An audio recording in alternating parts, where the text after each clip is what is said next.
Sem Zvonka Antonija Štrbenc, nahajamo se v Velikem Bukovju, to je velik gozd, ki se razprostira med Tribučami in Bojanci, in sicer smo na mestu, kamor so leta 1917 prišli ruski ujetniki, bilo jih je 400, pozneje so se jim pridružili še italijanski, madžarski in češki, in tu so si najprej morali zgraditi bivališča. Ruski ujetniki so glede na svojo izkušnjo, ker so se bali zime, so se vkopali in naredili lesene barake, medtem ko za italijanske ujetnike ti so bivali samo v barakah. Ti delavci so prišli sem zato, da so zgradili ozkotirno železnico, da so lahko izkoriščali ta velik, bogat gozd, ker so rabili, Avstro-Ogrska je rabila les za svoje vojaške potrebe. Tu so bivali od poletja 17 pa do konca vojne 18, in sicer po zimi leta 18 se je pojavila španska gripa, za katero so mnogi zboleli.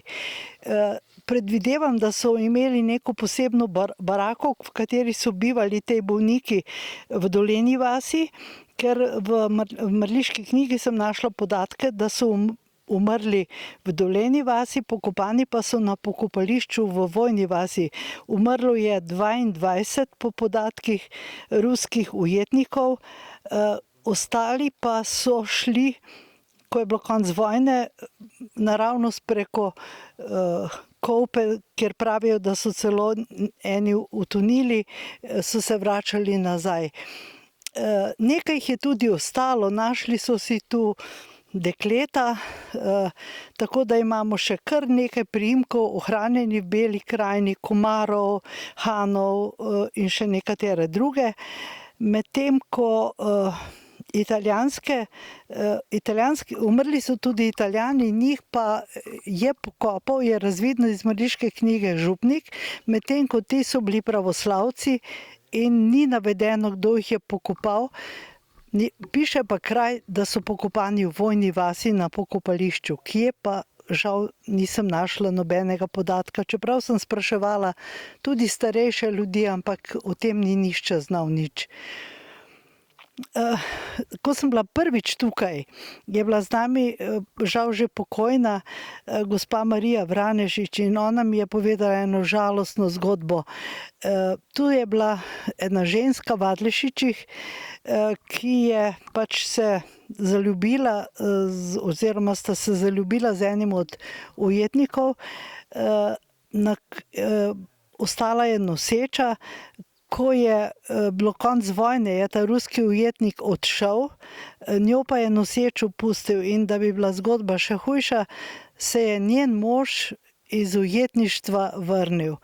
In njo so normalno, velika sramota za hišo, so jo odgnali od hiše in je potem s tem detetom nekod po Beli krajini prav prosila od hiše do hiše, da je preživela.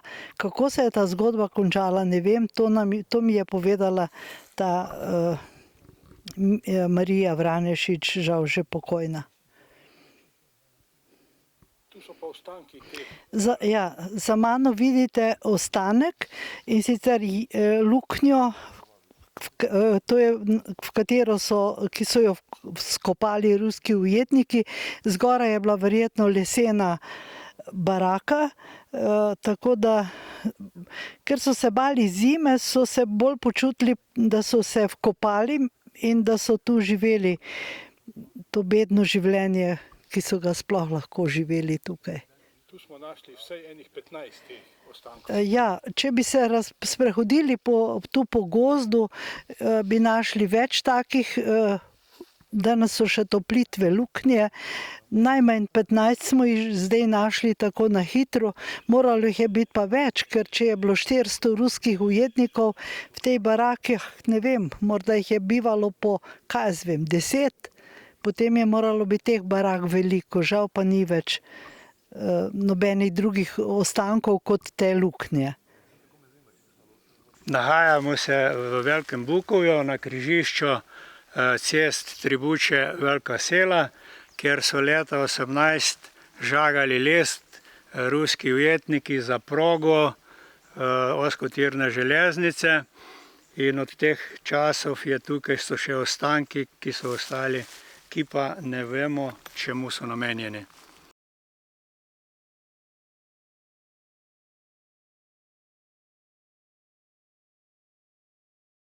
Po tej cesti na Sela, pa Kraloj za Konfidenco.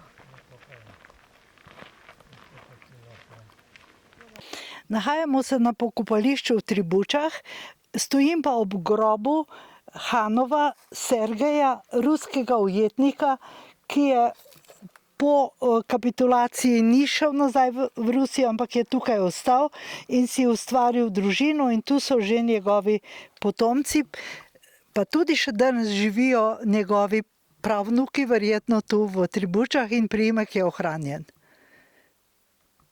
Nahajamo se pri mostu čez Lahinjo.